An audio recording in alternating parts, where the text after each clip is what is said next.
So welcome back to the chaos, because once again, we're diving deep into the black hole that is my sanity, ACA ranking all the tier 10 tech tree cruisers in World of Warships. Now before you ask, yes, I have nothing better to do, so anyway, in part 1, we already put the spotlight on some big names like Des Moines, Hindenburg, Petropavlovsk and more. Now part 2 is where it gets spicy. We've got 9 ships left to judge, and believe me, this isn't going to be some polite round of golf. We're talking about the French Stallions, Marseille and Henry IV. Then we've got Italy's Venezia. Enter the Pan-Asian Jinan. I'm already telling you guys, if I mispronounce something, I deeply apologize, but I know I'll mess up for the coming ships. Burn. Then the Dutch brothers show up, Utrecht and Gouden Leeuw. We've also got Cerberus from the Commonwealth. San Martin from Pan America is here too. And finally, the Spanish Castilla. So yeah, let's dive into the madness again. Alright, let's talk about the absolute giga chad of French cruiser design, Marseille. She's the kind of ship that rolls up to a tier 10 lobby with the swagger of someone who doesn't even care if you bring torpedoes. She ain't got any herself either, but what she does have is 9 massive 330mm guns that hit harder than your Wi-Fi after a power cut. Split across 3 turrets, these aren't your average cruiser guns. They're battleship grade punishment with cruiser mobility, and that combination alone makes her stand out from the usual mid-tier clutter. Now, on paper, Marseille sounds like she was built to slap. 19.6 kilometer range, 69.7 kHp, 33 knots top speed, and some surprisingly good angles when kiting. And sure, she's got the classic French spicy reload booster, which lets her dump serious damage in bursts, great for catching people off guard or deleting destroyers if they make one mistake. But don't get too confident, because with a 14.5 second rudder shift, if you mess up your positioning or get caught in a crossfire, she turns like a pregnant whale. And unlike Venezia or Jinan, she doesn't have that sweet torpedo insurance. So once you're stuck, you're stuck. Defensively, you've got some options, either hydroacoustic search or defensive AA fire, and on the other slot, engine boost or fighter plane. You think AA would be decent given her size, and while the continuous damage value of 348 sounds nice, she's really not that terrifying to CBs. So unless you're fully spec'd for AA and the carrier is brain AFK, don't rely on it. Her playstyle is all about that high risk, high reward flanking. You're not meant to tank, but with her speed and firepower, you can position in ways battleships can't, punish broadside cruisers at mid-range, and if you time that reload booster well, you can absolutely delete ships in one go. But be warned, she has zero forgiveness. Misposition once, and you're not just dead, you're deleted from memory. So yeah, Marseille has huge upsides if you treat her right, but she ain't the easiest to master. That's why I'm slotting her comfortably into A tier. She's not overpowered, not broken, but she's got the tools to be terrifying. You just need to play smart and not get baited into a death push. Use that speed, hold your cooldowns, and you'll farm damage like a French wine harvest. Alright, next up we got the Henry IV, or as I like to call her, the cruiser that thinks she's speed. I mean, she's literally zooming around at 35 knots, which is hilarious when you remember she's a floating baguette with 3 chunky turrets slapped on top. You get 9 240mm guns, and on paper that sounds alright. Solid penetration, good fire chance, but in reality, it feels like the ship is always screaming, just give me a little more time. But the base reload still kind of drags, especially when you're kiting or trying to reset damage control on a burning target. And suddenly it's, uh-oh, I'm stuck in reload again. Classic Henry behavior. The range sits at a decent 19.1 kilometer, which lets you play long-range HE spammer if that's your thing. And honestly, with the speed and that reload booster, it kind of wants you to do this weird run-and-gun gameplay. But here's the problem. The HP pool is only 53.3k, which means you're not tanky, you're not sneaky, and you don't really have any tricks. Besides, go fast and pray they miss. Oh, and don't get me started on the torpedoes, but they're basically backup dances, never really stealing the show unless you're in panic close quarters, which is a situation you should definitely not be in if you're playing Henry properly. Her AA is okay-ish, around 300 continuous damage with 1680 shell explosion damage, so it's not total garbage, but if a carrier actually wants to hurt you, you're going to get hit unless you pop defensive AA and hope they fly into a storm of flak. Still, you do have the option to take hydro instead, which could be clutch if you're scared of torps. And of course, you've got engine boost, which is basically the identity of this ship at this point. Without it, you're just a regular cruiser with commitment issues. But let's be real here. Henry IV is fun when you're winning. She's the kind of ship that lets you run away like a coward, farm damage, and look cool doing it. But the moment you get focused by a battleship or radar cruiser, she starts folding faster than a beach chair in a storm. That's why I'm dropping her into B tier. Still useful in the right hands, still has moments of glory, but there's just too much fragility, too much reload awkwardness, and not enough wow to make her anything higher. She's a cruiser that feels like she should be great, until you're actually in the fight and she leaves you on read. Ah yes, Venezia, the cruiser that basically decided high explosives are for cowards and went all in on SAP and AP like it's trying to rewrite the naval rulebook. You take one look at her shell choices and realize this thing doesn't do chip damage, it does delete damage. With 203mm guns spread across 5 triple turrets, you're working with 15 shells per salvo, and while that may not sound groundbreaking at first, the SAP mechanics make every single salvo feel like you're landing a punch right to the face of any lightly armored ship. Sure, the range isn't the longest in the Supercruiser Club. 17.1 kilometer isn't breaking any records, but Venezia's playstyle doesn't care. You're meant to flank, reposition, and catch people sleeping. Pair that with her 36.6 knot top speed, and you've got a cruiser that basically speed runs map control. The rudder shift isn't amazing at 13.6 seconds, but when you're this fast, you don't really turn to dodge, you turn to reposition and ruin someone else's day. Now let's talk about her AA, because honestly it's a bit of a mixed bag. Continuous damage is solid at 515, but the explosive shell damage is only 1400. And the range is a pretty sad 4.6 kilometer, meaning you're not exactly the terror of the skies. But Venezia doesn't need to be. You're not here to be an AA fortress, you're here to break flanks wide open and leave smoldering wrecks behind. And here's where it gets spicy. Exhaust smoke. Yeah, you heard that right. Unlike traditional smokes that slow you down to a crawl, Venezia gets to sprint while staying concealed. That means you can gun it across open water under smoke, popping out from behind islands like some kind of sea ghost and punching AP holes into unsuspecting broadsides. Fighters or spotters give you a little flexibility, but most players won't even need the help once they master positioning. And that's exactly why she's sitting pretty in S tier. Venezia doesn't just play the game, she bends it in her favor. If you know what you're doing, she becomes an elegant, high-speed, sap-slinging nightmare that doesn't need gimmicks or brute force to dominate. Now you know that one player who somehow manages to be at the top of the scoreboard every single match without ever getting spotted, and when you finally catch them, they just vanish behind smoke and melt half your team in 30 seconds. Yeah, that's basically Jinan in a nutshell. This ship is the closest thing we have to a walking flamethrower, disguised as a destroyer leader, except it's actually a light cruiser,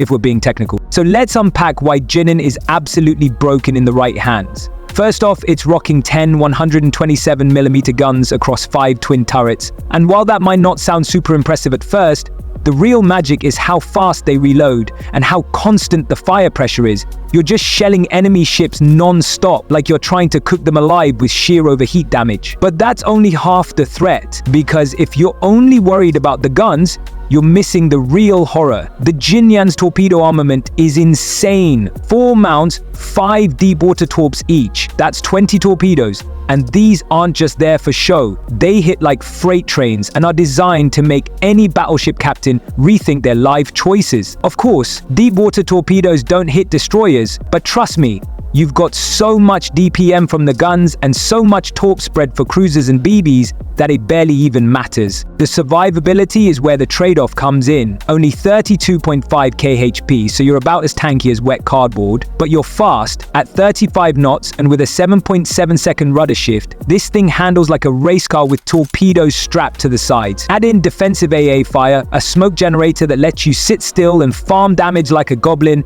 and a torpedo reload booster to double up on those deep water salvos, and you've got something that should probably be illegal. So yeah, if you're smart, sneaky, and know how to disengage at the right time, Jinan just deletes everything. It's pure evil.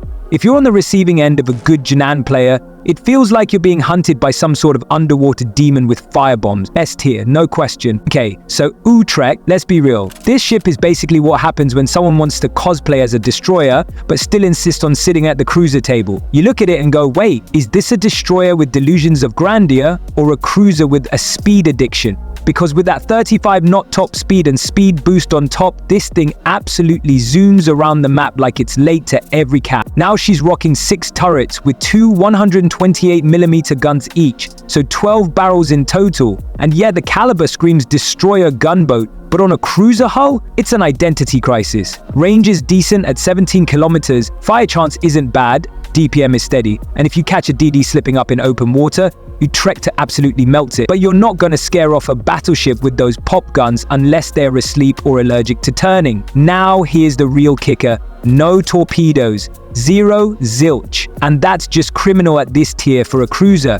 It means close range engagements become way riskier, and you've got no backup plan if a brawl gets too close for comfort. You're just out here praying your rudder and speed boost save you, because once someone gets in your face, it's all about dodge and run. The rudder shift is 9.5 seconds. Not bad, but definitely not light cruiser nimble either. Defensively, she's got 37.7 kHP, which is fine, survivable but not tanky. And the AA is actually a bright spot. 527 continuous damage and 1610 on shell explosions. So while you won't be deleting squads left and right, you're definitely the kind of ship carriers will avoid, unless they're desperate or have a vendetta. Add in the heave bomb airstrike consumable, and you've got a little spicy tool to punish smoke campers or parked ships. But again, it's not game breaking. More like, oh nice, when it lands. So in the end, Utrecht's not bad. She just feels like a ship with a few confused life choices. A cruiser that acts like a destroyer but without torps, and with destroyer caliber guns. It's weird, it's fun in short bursts. It's a B-tier cruiser for me. Playable, occasionally useful, but you're definitely working harder than you should. Okay, let's talk about the Gouden Leeuw, which sounds like the name of a fancy ship that should be serving cocktails on the North Sea, but instead shows up in battle looking like it's late to a naval museum tour. She's a chunky girl with 3 turrets, 3 283mm guns each, and a solid 51.9 kHP, which means she can brawl a little, tank a bit, and still pretend she's a cruiser when things get spicy. But don't expect any torpedoes here. The Gouden Leeuw is part of that "we don't believe in close quarters" Dutch naval philosophy. No knives, only long-range punches and aerial insults from above. Now let's talk about her biggest flex, the bombing airstrike. This is basically Gouden's main character moment. You're not here to push flanks or chase DDs. You're here to ruin someone's peaceful smoke camping experience with a couple of well-timed clicks. And while it's not exactly a one-shot machine, if the enemy is stationary or boxed in, it stacks up real fast and starts tilting people off the face of the earth. She's rocking a range of 16.5 kilometers, which isn't incredible, but it works fine when you're staying back, playing support, and spamming high explosive shells while waiting for your bombing cooldown. Otherwise, she's got 433 continuous damage,